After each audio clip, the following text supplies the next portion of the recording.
اعوذ باللہ من الشیطان الرجیم بسم اللہ الرحمن الرحیم۔ سورۃ الفتح۔ تمہیدی باتیں میں پہلے عرض کر چکا ہوں۔ یہ سورہ مبارکہ نازل ہوئی ہے صلح حدیبیہ کے بعد۔ اس کی جو تاریخی پس منظر ہے صرف یہ چند جملے کفایت کریں گے۔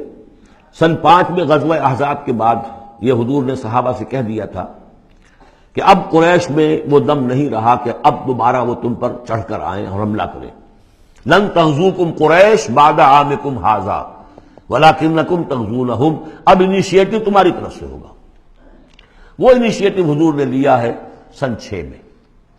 آپ نے عمرے کا احرام باندھا اور آپ کے ساتھ 1400، عام طور پر زیادہ بیان ہوتا ہے لیکن بعض روایات میں 1800 صحابہ احرام باندھ کر چلے کہ ہم عمرہ کرنے جا رہے ہیں۔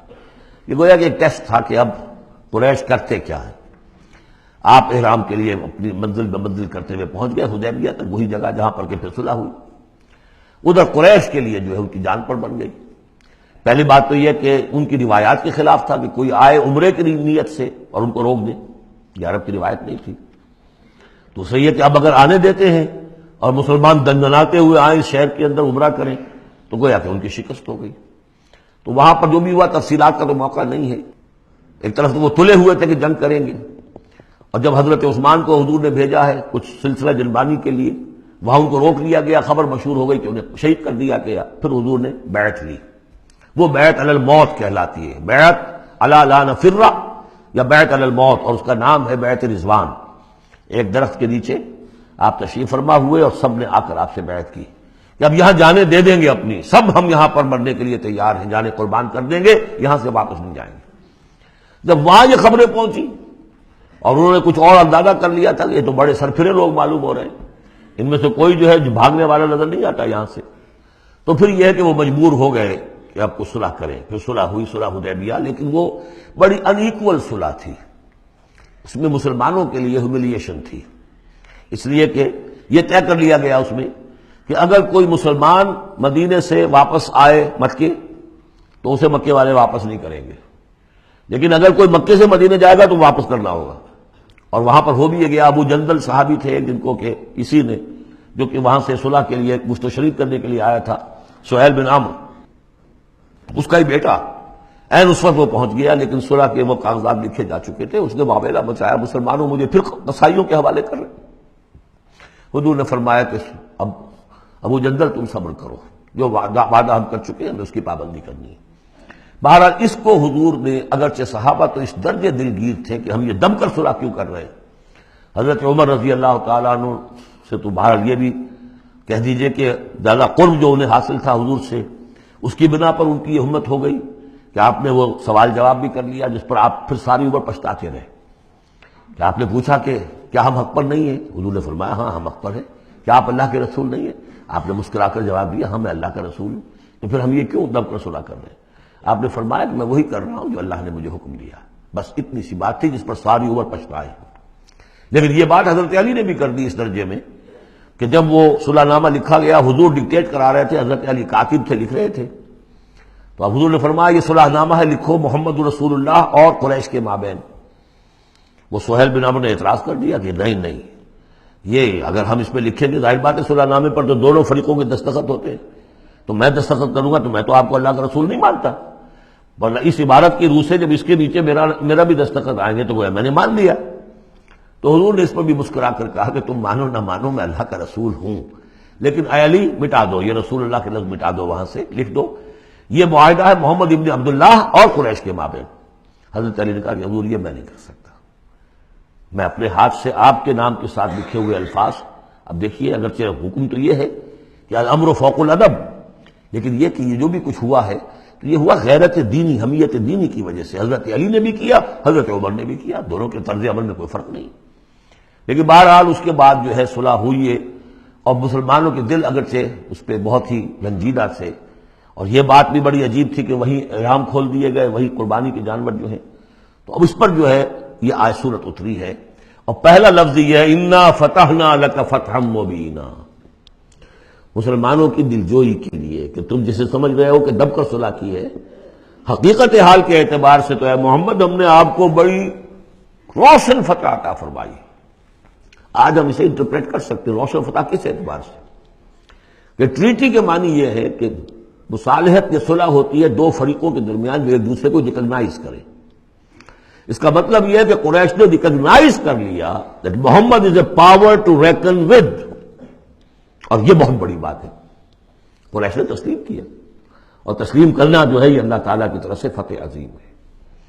انا فتحنا لک فتحا مبینا لیغفر لک اللہ ما تقدم من ذنبک وما تاخر. اب دیکھیے یہ ذنب کا لفظ یہاں پہ دوبارہ آ گیا تاکہ اللہ تعالیٰ بخش دے آپ کو جو پچھلے ہوئی آپ کی کوئی کوتاہیاں یا گناہ یا جو بعد میں ہوئی.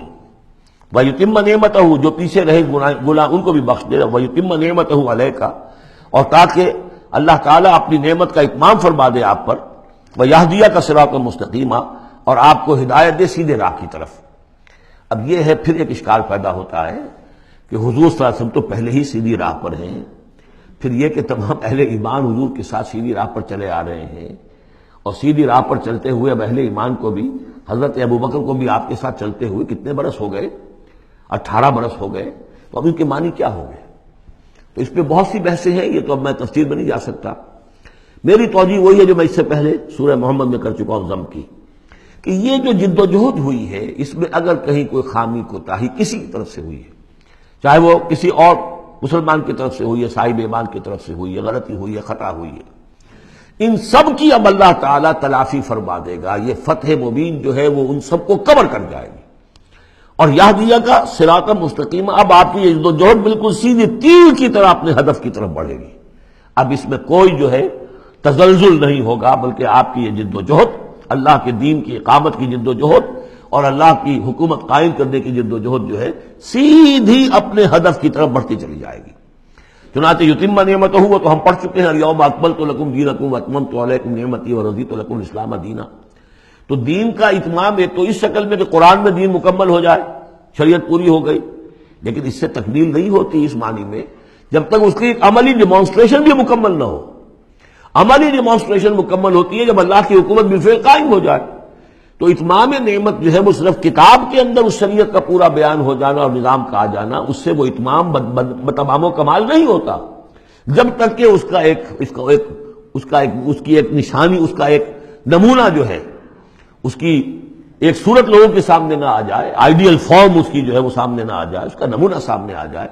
تو اس کے لیے ضروری ہے کہ اب یہ جد و جہد آپ کی جو ہے سیدھی اب تیز رفتاری کے ساتھ اپنے اصل ہدف یعنی اظہار دین لیظہرہ علی الدین کلہ. اور یہ آیت آ جائے گی اس سورہ مبارکہ کے آخر میں بھی کہ ہم نے بھیجا ہی آپ کو ہے محمد اس لیے ہے کہ آپ اللہ کے دین کو غالب کریں. تو وہ اللہ کے دین کے غلبے کی جد و جہد اب تیر کی طرح سیدھی جائے گی. اللہ نے ساری اگلی پچھلی اگر کوئی اس میں کمیاں کوتاہیاں رہ گئی ہیں کسی کی طرف سے آپ کے ساتھیوں میں سے، ان سب کی تلافی کے لیے یہ فتح مبین آپ کو عطا کر دی.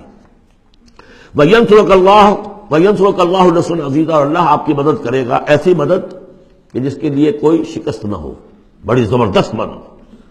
هُوَ الَّذِي أَنزَلَ السَّكِينَةَ فِي قُلُوبِ الْمُؤْمِنِينَ لِيَزْدَادُوا إِيمَانًا مَعَ إِيمَانِهِمْ، وہی ہے کہ جس نے اہل ایمان کے دلوں میں سکینت نازل کر دی تاکہ ان کے ایمان میں اور اضافہ ہو جائے، تاکہ وہ اور اضافہ کر لیں اپنے ایمان میں، جتنا ایمان ہے اس سے اور بڑھ کر. وَلِلَّهِ جُنُودُ السَّمَاوَاتِ وَالْأَرْضِ. اب ظاہر بات ہے کہ اس میں ایک تو کیفیت یہ تھی کہ جو انہیں سکون حاصل تھا کہ وہ تیار تھے سب اپنی جانیں دینے کے لیے، اس کے لیے بھی ایک سکون قلب کے اندر اللہ تعالیٰ نے ان کے پیدا کیا تھا، تبھی تو وہ اس کے لیے آمادہ ہوئے. پھر یہ کہ ان کے اندر نظم اور ضبط کا یہ عالم کہ کوئی ایک شخص بھی حق میں نہیں تھا کہ یہ صلح یہاں اس وقت ہو، لیکن محمد رسول اللہ ان کی اطاعت، اس کا سب سے بڑا ٹیسٹ وہاں ہوا ہے. اور یہ بات جو میں کہہ رہا ہوں شاید بعض حضرات کو عجیب لگی، کوئی ایک شخص بھی نہیں تھا اس کے حق میں. اس کی دلیل کیا ہے؟ اس کی دلیل یہ ہے کہ جب حضور نے جب صلح ہو گئی مکمل، آپ نے فرمایا مسلمان اٹھو، احرام کھول دو اور یہی قربانیاں دے دو. کوئی نہیں اٹھا، ایک بھی نہیں اٹھا. دوسری مرتبہ کہا آپ نے اٹھو بھائی، اب ہو گیا بات، بس جو ہو گئی ہوگی، اب یہی احرام کھول دو. کوئی نہیں اٹھا. تیسری دفعہ کوئی نہیں اٹھا. آپ دلگیر ہو کر، دل گرفتہ ہو کر اپنے خیمے میں چلے گئے. ام سلمہ رضی اللہ تعالیٰ عنہ ام المومنین آپ کے ساتھ تھی. ان سے جا کر کہا، میں نے 3 مرتبہ مسلمانوں سے کہا ہے کہ اٹھو اور احرام کھول دو، کوئی نہیں اٹھ رہا. انہوں نے کہا، مشورہ دیا کہ آپ کسی سے کچھ نہ کہیں، اپنی زبان سے کچھ نہ کہیں، آپ اپنا احرام کھول دیجیے. بس آپ آئے باہر آپ نے قربانی دی، احرام کھول دیا، اس پر اب سب اڑ گئے۔ یعنی اصل میں وہ سب کے سب منتظر تھے کہ کیا حضور ہمارا امتحان لے رہے ہیں، یہ کوئی ٹیسٹ ہو رہا ہے، کیا ہو رہا ہے، یا حالت منتظر شاید کوئی نئی صورت پیدا ہو جائے، شاید حالات بدل جائیں۔ لیکن ان کے لیے یہ بڑی انہونی سی بات تھی کہ عمرے کی نیت کر کے ہم نے احرام باندھا ہوا، یہاں کیسے کھول دے رہا ہوں۔ لیکن بہرحال وہ صرف ایک توقف جو تھا وہ اسی درجے میں تھا کہ شاید کوئی نئی صورت پیدا ہو جائے۔ لیکن اس سے ظاہر ہو رہا ہے کہ سب کے دل جو ہیں وہ اس صلح کے حق میں نہیں تھے، وہ تو چاہ رہے تھے کہ اب ہمیں موقع ملے اور ہم یہاں جنگ ہو اور اللہ کے دین کو ہم غالب کریں۔ هو الذي انزل السکینۃ فی قلوب المؤمنین لیزدادوا ایمانا مع ایمانہم وللہ جنود السماوات والارض، اور تمام آسمانوں اور زمین کے لشکر تو اللہ ہی کے ہیں۔ وکان اللہ علیما حکیما، اللہ سب کو جاننے والا اور کمال حکمت والا ہے۔ صدق اللہ العظیم۔